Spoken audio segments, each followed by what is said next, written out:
अस्सलाम वालेकुम। अभी कल की बात है कि इमरान खान ने अपने खिताब में ये कहा था कि इलेक्शन मुलतवी करवाने के लिए मुल्क में अमन व अमान की सूरत हाल पैदा कर दी जाएगी। धमाके और कुछ हाई प्रोफाइल कत्ल भी हो सकते हैं और इस तरीके से इलेक्शन मुलतवी करवाने की कोशिश की जाएगी।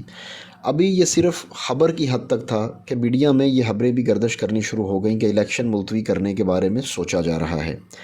और वजह ये बताई गई कि सिक्योरिटी इदारों ने इलेक्शन कमीशन के इजलास में इलेक्शन कमीशन को ये रिपोर्ट्स दी हैं कि मुल्क में सिक्योरिटी के बहुत ज़्यादा खतरात हैं, लिहाजा इलेक्शन करवाना मुमकिन नहीं है। ये खतरात, ये खदशात पहले से थे कि इलेक्शन कमीशन इलेक्शन नहीं करवाना चाह रहा, बल्कि इलेक्शन कमीशन नहीं बल्कि मुल्क को चलाने वाली जो मुक़्तदर क़ुव्वतें और इदारे हैं वो इलेक्शन करवाने के हक़ में नहीं हैं। इसीलिए इससे पहले जो सुप्रीम कोर्ट ऑफ पाकिस्तान ये हुक्म दे चुकी है कि इलेक्शन 90 दिन में करवाया जाए, लेकिन इस हुक्म से राह फ़रार इख्तियार करने की कोशिशें काफ़ी पहले से शुरू हो चुकी थी। इसी वजह से कल चौधरी एतजाज़ अहसन ने भी मुक़्तदर हलकों को और हुकूमत को वार्निंग दी थी कि चीफ़ जस्टिस ऑफ पाकिस्तान हमारी रेड लाइन है, कोई भी सुप्रीम कोर्ट की हुक्म अदूली का ना सोचे वरना आर्टिकल 6 लगेगा और इदारों और हुकूमत को मजबूर करने के लिए हमें 2007 की तरह वकला की तहरीक चलानी पड़ेगी। साथ ही उन्होंने ये भी बता दिया कि सुप्रीम कोर्ट का हुक्म ना मानने का नतीजा वैसा ही होगा जो यूसुफ रज़ा गिलानी की नाअहली की सूरत में सामने आया था। और यूसुफ रज़ा गिलानी की नाअहली पर उसी पार्टी ने खुशियां मनाई थी जिस पार्टी का इस टाइम वज़ीर आज़म बैठा हुआ है, वही उनके साथ केस में साथ मुद्दई बने थे। यूसुफ रज़ा गिलानी को नाअहल करवाने में उनका हिस्सा था और यूसुफ रज़ा गिलानी की नाअहली की सूरत में इन्होंने मिठाइयाँ बांटी थी फ़ैसला आने पर। लिहाजा मजमूई तौर पर जो बात इलेक्शन कमीशन को सिक्योरिटी इदारों ने बताई वो ये है कि मुल्क में सिक्योरिटी थ्रेट्स हैं, लिहाजा इलेक्शन ना करवाया जाए। यानी वही तमाम बातें जिनके हवाले से कल इमरान खान और एतजाज़ अहसन बता चुके थे। इससे पहले भी वक्तन फ़वक्तन ये बातें मुख्तलिफ़ ज़राए से सामने आती रही हैं कि ये कुछ होगा और पसे पर्दा इलेक्शन मुलतवी करने पर काम शुरू हो चुका है।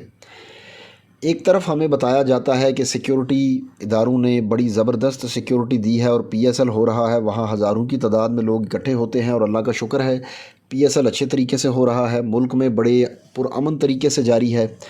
दूसरी तरफ हमारे यही सिक्योरिटी इदारे कतर में वर्ल्ड कप फ़ुटबॉल करवाते हैं और कामयाबी से मुनक्कद करवाते हैं। सिक्योरिटी वहाँ पर तो दे लेते हैं, लिहाजा एक तरफ तो हमारे सिक्योरिटी इदारे और खुफिया एजेंसियाँ, बल्कि हमारी खुफिया एजेंसी दुनिया की सबसे बेहतरीन एजेंसी होने का दावा करती है, लेकिन अपने मुल्क में इंतखाबात करवाने पर तैयार नहीं है और मुख्तलिफ़ हीले बहाने बनाकर इलेक्शन से राह फ़रार इख्तियार करने की कोशिशें हो रही हैं। बरतानिया में दूसरी जंग अज़ीम में भी इलेक्शन हो गए थे। अमेरिका 2001 से दहशत गर्दी के ख़िलाफ़ जंग लड़ रहा है, लेकिन 2004 में इलेक्शन हुए तो बुश दूसरी दफ़ा बना, फिर 2008 में इलेक्शन हुए तो ओबामा पहली दफ़ा बना, 2012 में इलेक्शन में ओबामा दूसरी दफ़ा, 2016 में ट्रंप बना सदर, उसके बाद 2020 में इलेक्शन हुए तो जो बाइडन बन गया, लेकिन वहाँ कभी दहशत गर्दी के ख़िलाफ़ जंग को बहाना बनाकर इलेक्शन मुलतवी करने का किसी ने नहीं सोचा। इसके अलावा अफ़गानिस्तान की बात देख लें, तालिबान आ रहे थे, कैप्चर करते जा रहे थे, लेकिन इलेक्शन अपने टाइम पे हुए थे। इराक़ में हो जाते हैं, इसके अलावा सीरिया शाम वगैरह में हो जाते हैं। भारत में मुस्तकिल तौर पर अपने टाइम पे इलेक्शन हो रहे हैं। 1947 से लेके आज तक जितने वाक़यात हमारे यहाँ हुए हैं जिनको बहाना बनाया जा रहा है, उससे ज़्यादा वाक़यात तो भारत में हो जाते हैं, लेकिन वहाँ पर कभी इलेक्शन को डिले करने के लिए उन वाक़यात को बहाना नहीं बनाया गया। अब आते हैं कि असल वजह क्या है। ये सारी बातें तो बताई जा रही हैं ना, सिक्योरिटी इश्यूज़, लेकिन असल जो कोर रीज़न है वो क्या है।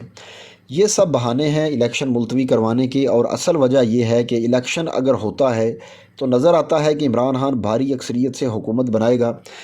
एब्सोल्यूट मेजॉरिटी के अलावा वो 2/3 अक्सरियत या हो सकता है 3/4 अक्सरियत भी ले जाए, जो कि मुक़्तदर क़ुव्वतों को हज़म नहीं हो रहा। और ज़िमनी इंतखाबात के नताइज के मुताबिक ये नज़र आता है कि अगर अभी इलेक्शन होते हैं तो PDM का सफाया हो जाएगा।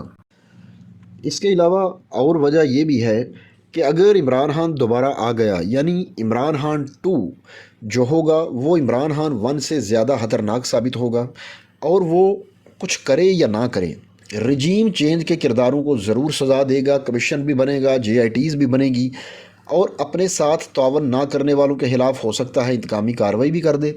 جیسا کہ جاوید چودھری نے اپنے ایک ولاگ میں ویڈیو میں کہا تھا کہ عمران خان اگر دوبارہ اکثریت سے آ گیا تو کمیشن بنا کر کرپٹ لوگوں کو پھانسیاں دینی شروع کر دے گا۔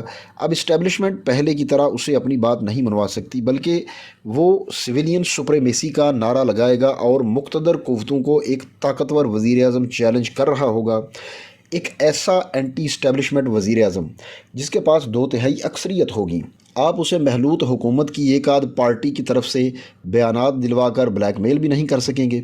جن پولیس آفیسرز نے پی ٹی آئی کے کارکنوں پر تشدد کیا، ابھی کل ایک پی ٹی آئی کارکن کو جان سے مارا گیا، تو ان کا بھی احتساب ہو جائے گا۔ ناجائز کیسز بنا کر پی ٹی آئی لیڈران پر تشدد کیا گیا، ان کا بھی احتساب ہوگا۔ وزیر اعلیٰ پنجاب بھی عثمان بزدار کی طرح کوئی ڈمی کردار بنانے کی بجائے کوئی با اثر اور طاقتور اور اینٹی اسٹیبلشمنٹ بندہ وزیر اعلیٰ پنجاب لگایا جائے گا، لہٰذا پنجاب بھی اس طرح اپنے ہاتھ میں نہیں رہے گا۔